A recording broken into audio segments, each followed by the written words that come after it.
दुर्गा पूजा भारतीय संस्कृतिर सबुठारु प्रमुख पर्व। दुर्गा शब्दर अर्थ दुर्गतिरु रक्षा करिथिबा शक्ति।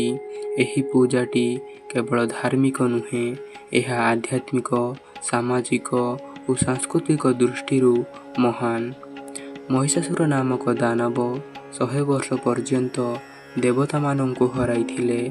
समस्त देवता मिसी तांकर शक्तिरु एक देवी को सृष्टि कले, सेही हेले दुर्गा। देवी को विभिन्न देवतांकर अस्त्र मिलिला, वज्र, त्रिशूल, चक्र, धनुष्य बाण, खड्ग। देवी 9 दिन पर्यंत युद्ध करथिले। 10म दिन देवी महिषासुर को वध कले। एही कारणरू 10म दिन को विजय दशमी बोली कहा जाए।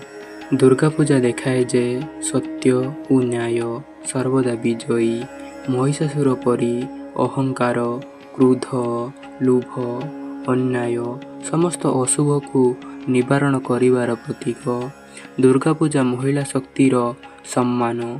शक्ति बिना सृष्टि और संरक्षण असंभव।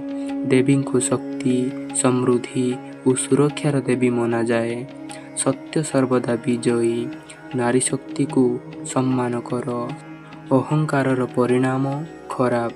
सामाजिक एकता और संस्कृतिर सुरक्षा। दुर्गा पूजारू एही सबु शिक्षा मिली थाए। दुर्गा पूजा केवल धार्मिक पर्व नुहे, एहा मानवीय मूल्य, आध्यात्मिकता, सामाजिक सम्मिलन और संस्कृतिर प्रतीक।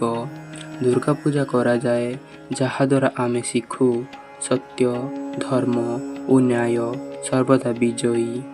माँ दुर्गा को पूजा करिबा द्वारा शक्ति, समृद्धि और शांति मिली थाए। भिडियोटी भल लगिले भिडियो गोटे लाइक करिवो एवं चैनल को नुआ आसले चैनल को गोटे सब्सक्राइब करिवो।